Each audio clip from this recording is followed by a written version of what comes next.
Hello student, आज हम आपको पढ़ाएंगे मूवमेंट ऑफ इनर्शिया। चलिए स्टार्ट करते हैं। Movement of inertia. Movement of inertia क्या होता है? मूवमेंट ऑफ इनर्शिया होती है जैसे कि हमारा कोई भी मास है,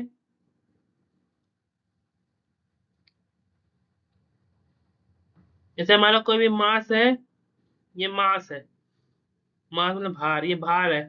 इसमें हम किसी भी एक्सिस से रोटेशन से मूवमेंट ऑफ इनर्शिया निकालें। जैसे इतने एक्सिस ऑफ रोटेशन, इतने इतने एक्सिस हैं हमारे, ये अलग अलग एक्सिस हैं हमारे। अब पूछा जा रहा है movement of inertia at a centre, तो सेंटर पे मूवमेंट ऑफ इनर्शिया क्या होगी? तो मूवमेंट ऑफ इनर्शिया क्या होता है? मूवमेंट ऑफ इनर्शिया एक रोटेशनल मोशन का पार्ट होता है।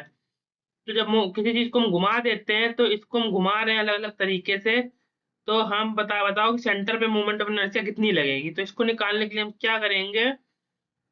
पहले तो मूवमेंट ऑफ इनर्शिया का हमारा फॉर्मूला क्या होता है? Movement of inertia equal to क्या होता है? Movement of inertia equal to होता है mass into distance, mass into distance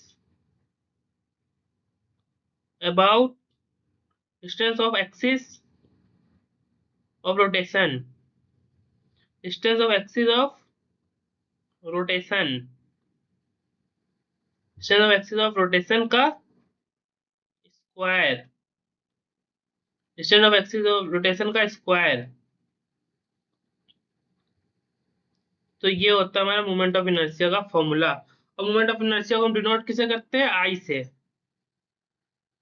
ठीक है, तो I equal to, short form में क्या होगा? Moment of inertia equal to, moment of inertia equal to M R square, M R square.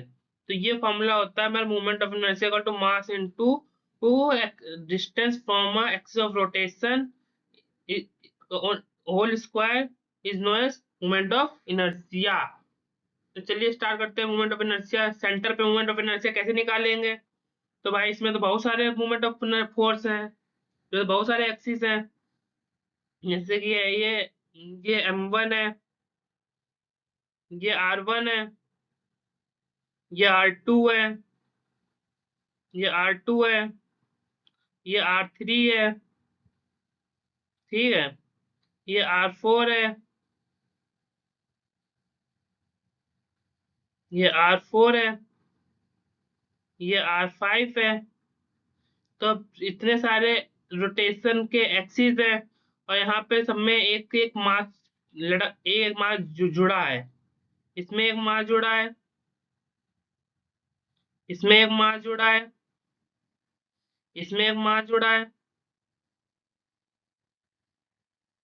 इसमें एक मास जुड़ा है, इसमें एक मास जुड़ा है, इस इतने सारे में मास जुड़ा है। अब ये घूम रहे हैं।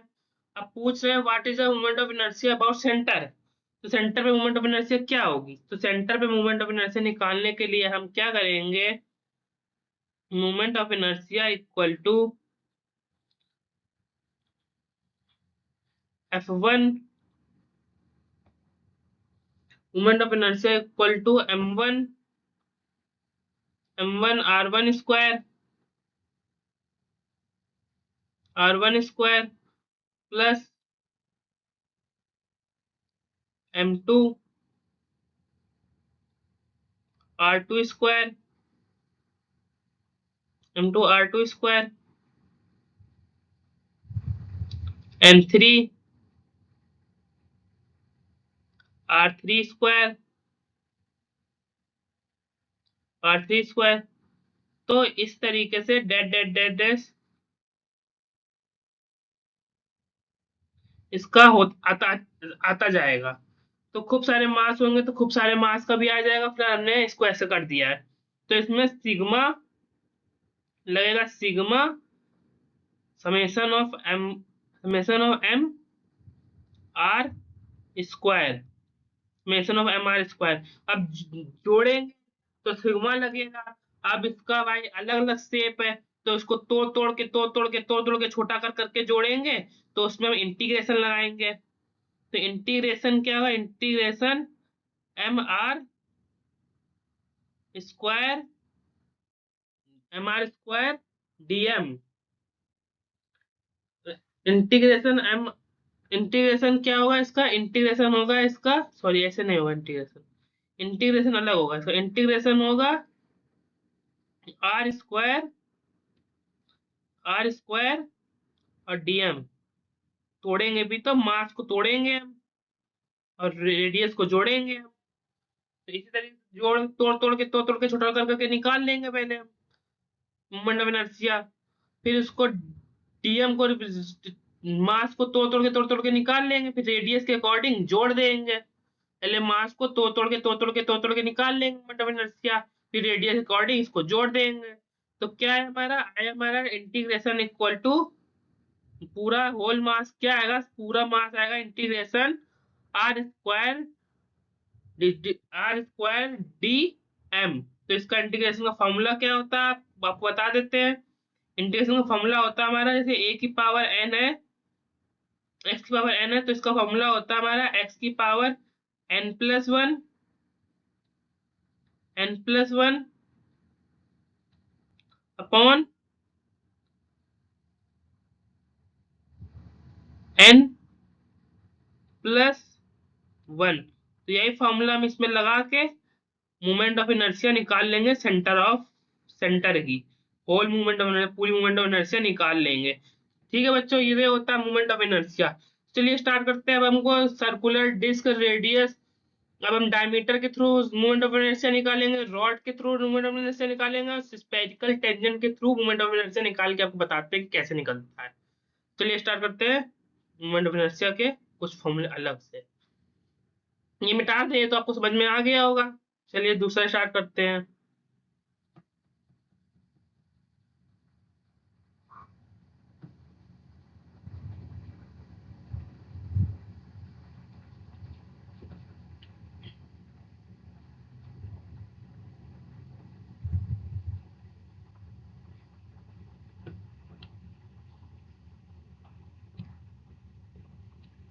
चलिए स्टार्ट करते हैं movement of inertia. Movement of inertia centre के थ्रू पता करते हैं।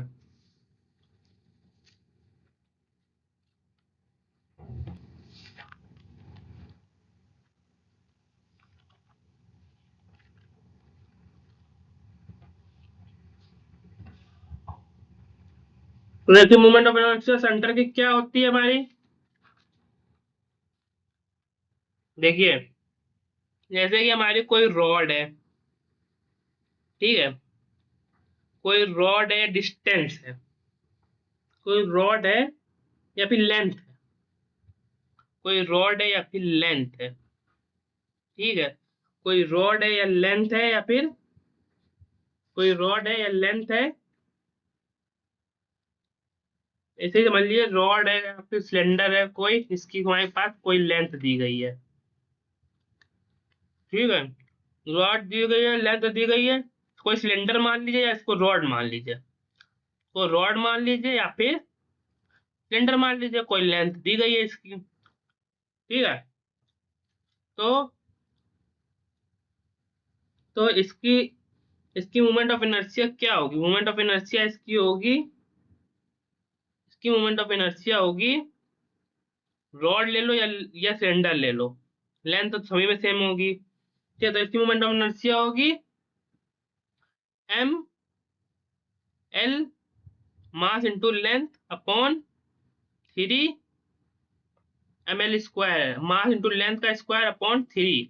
तो रॉड ले लो या रॉड ले लो या सिलेंडर ले लो, इसकी मूवमेंट ऑफ इनर्शिया होगी ml² अपॉन 3, ठीक है।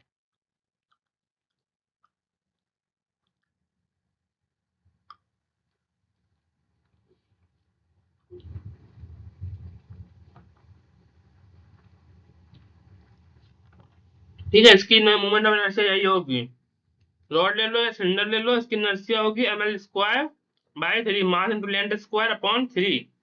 चलिए एक एक हो गया, ये लेंथ का बता रहे हैं हम, ठीक है। अब डायमीटर का बताते हैं हम, अभी लेंथ का बता दिया हमने आपको, अब डायमीटर का, तो डायमीटर की मोमेंट ऑफ इनर्शिया क्या होती है, कोई भी चीज हो उसमें डायमीटर दिया हो, तो रेडियस हो, डिस्क हो या फिर सर्कल हो, डिस्क सर्कल की डायमीटर अगर दिया हो तो उसकी मोमेंट ऑफ इनर्शिया क्या होती है,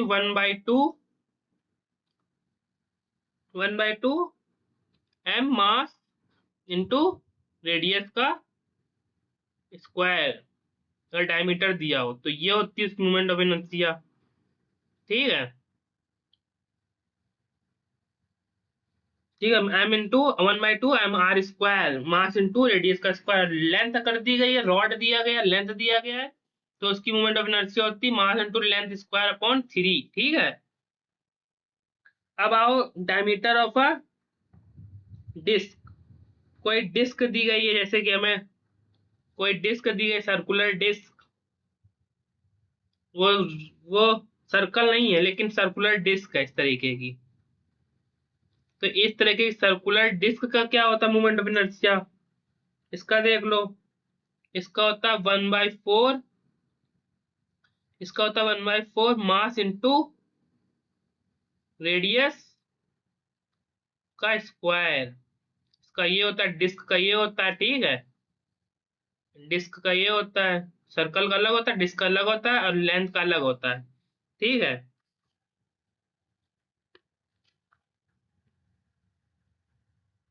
अब मोमेंट ऑफ इनर्शिया स्पेयर का क्या होता है, गोले का मोमेंट ऑफ इनर्शिया क्या होता है, अबाउट अ टेंजेंट, टेंजेंट के थ्रू।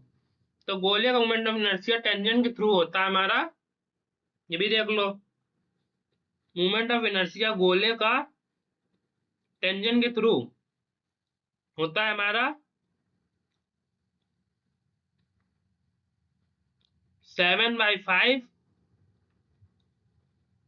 7/5 मास इंटू रेडियस का स्क्वायर। तो ये फॉर्मूले बहुत इंपॉर्टेंट है हमें निकाल, सवाल के क्वेश्चन के आंसर निकालने के। चलिए स्टार्ट करते हैं, और बता देते हैं। देखिए, कोई भी लेंथ दी गई है हमें, रॉड हो या सिलेंडर हो, उसका हमें मूवमेंट ऑफ इनर्शिया निकालेंगे तो कैसे निकलेगा, मास इंटू लेंथ स्क्वायर अपॉन 3, अगर लेंथ दी गई है तो। अगर डायमीटर दिया, बोल रहा है सर्कल का मूवमेंट ऑफ इनर्शिया निकालो, तो उसका मूवमेंट ऑफ इनर्शिया कैसे निकालेंगे, 1/2 मास इंटू रेडियस का स्क्वायर। और कोई सर्कुलर डिस्क दे दिया है, उसका रेडियस दिया है, तो पूछ रहा है मूवमेंट ऑफ इनर्शिया निकालो, तो कैसे निकालेंगे, तो उसका होगा 1/4 मास इंटू रेडियस का square.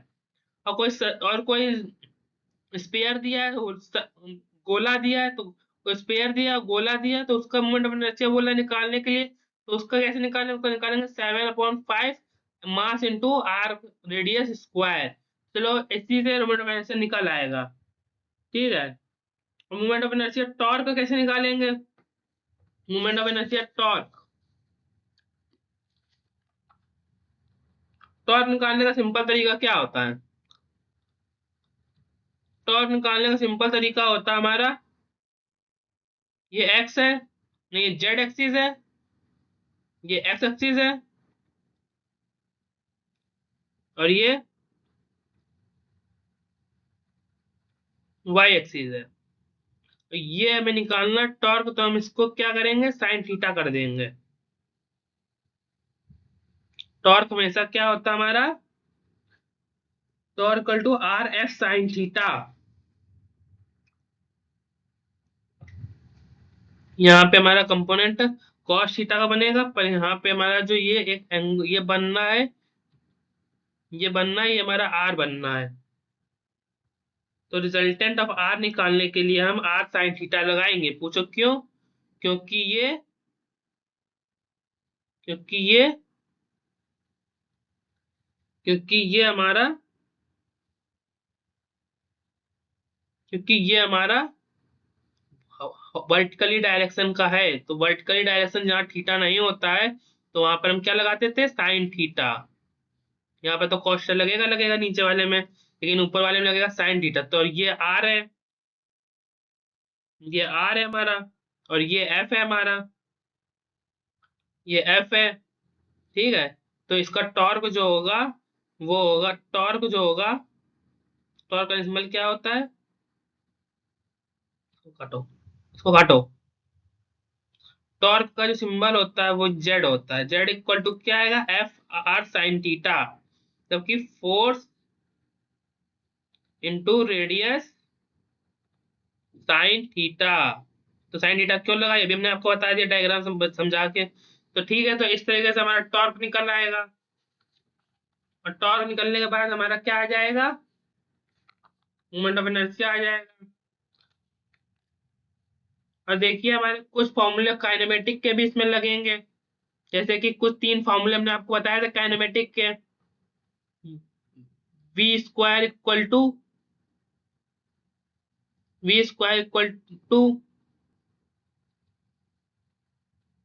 You square, V square equal to U square plus 2as,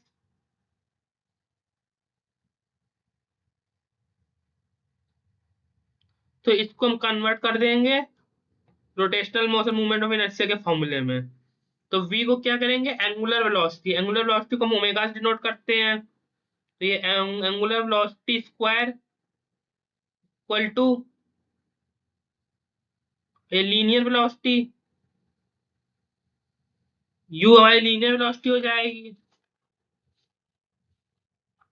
u हमारी लीनियर वेलोसिटी हो जाएगी। तो लीनियर वेलोसिटी इक्वल टू ये भी लीनियर, ये लीनियर वेलोसिटी हो जाएगी।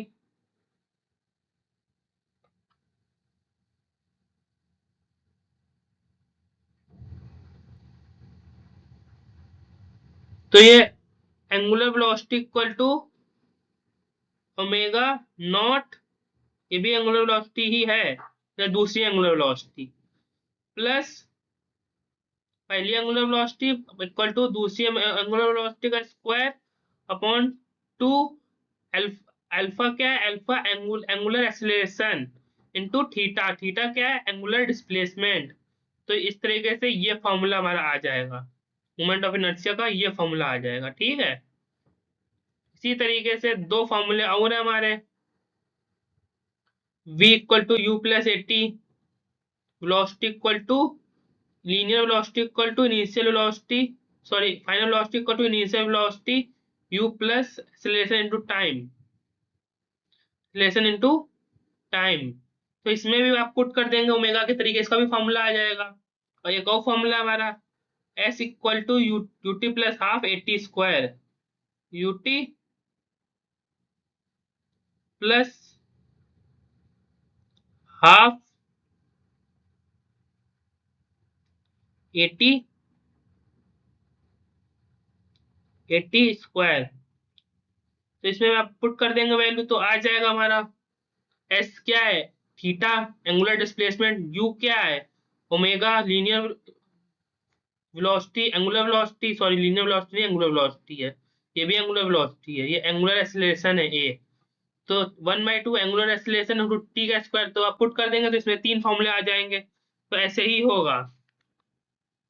चलिए स्टार्ट करते हैं, कुछ सवाल बताते हैं आपको। आप कुछ सवाल बताने के लिए क्या किया जाए, कुछ सवाल इसी लेक्चर में बताया जाए या अगले लेक्चर में बताया जाए, कुछ सवाल इस लेक्चर में बताया जाए या अगले लेक्चर में, चलिए अगले लेक्चर में बताएंगे। आज के लिए इतना ही, मिलते हैं अगले लेक्चर में क्वेश्चन के साथ।